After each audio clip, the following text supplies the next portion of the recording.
Sebenarnya dalam operasi haji ini adalah operasi yang paling besar dalam sejarah peradaban manusia. Sebab apa?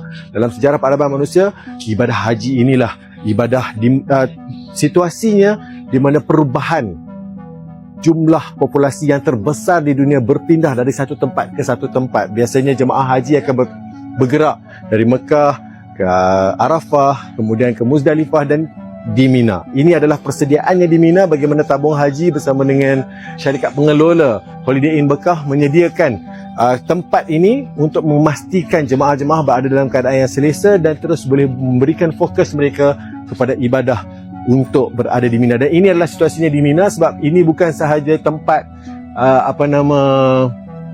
tempat tinggal mereka untuk hari yang paling panjang. 3 hari sebenarnya, 3 hari 2 malam mereka akan berada di sini, dan pada masa sama tempat penyimpanan juga disediakan, dan besi ini cukup kuat bagi mereka yang mungkin bawa beg tambahan untuk nak sangkut kat sini pun boleh.